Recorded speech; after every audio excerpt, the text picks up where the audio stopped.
Telugu digital media network లో political కేటగిరీలో #1 కేవలం 72 గంటల్లో 1,50,00,000 వ్యూస్ పైగా పాపులర్ టీవీ నెట్వర్క్. మీ పేరు? నా పేరు రామానంద్ అండి.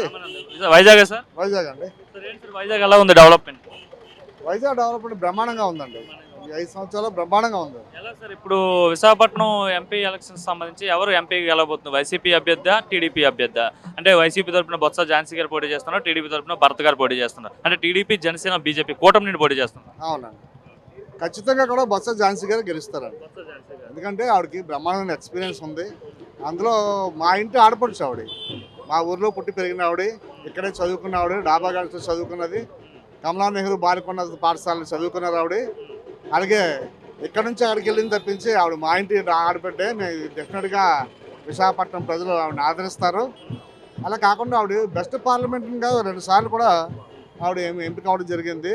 అలాగే ఏదైతే స్టీల్ ప్లాంట్ గురించి సొంత గనులు ఏర్పాటు చేయమని కూడా ఆ రోజు పోరాటం చేయడం జరిగింది పార్లమెంట్లో కూడా ఆవిడ. సో మంచి వాయిస్ ఉన్న ఆవిడ, చదువులు తల్లి ఆవిడ.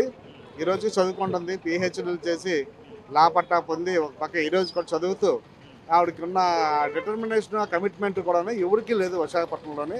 అటువంటి ఆవిడైతే మన విశాఖపట్నం సమస్యల మీద కానీ స్టీల్ ప్లాంట్ సమస్యల మీద కూడా ఆవిడ పార్లమెంట్లో గలమెత్తి మన తాలూకా అది గట్టిగా వాయిస్ ఇవ్వడానికి అవకాశం గెలుస్తుందంటారా? మరి బంపర్ మెజార్టీతో గెలుస్తారు. దాదాపు 2 లక్షల మెజార్టీతో గెలడానికి అవకాశం.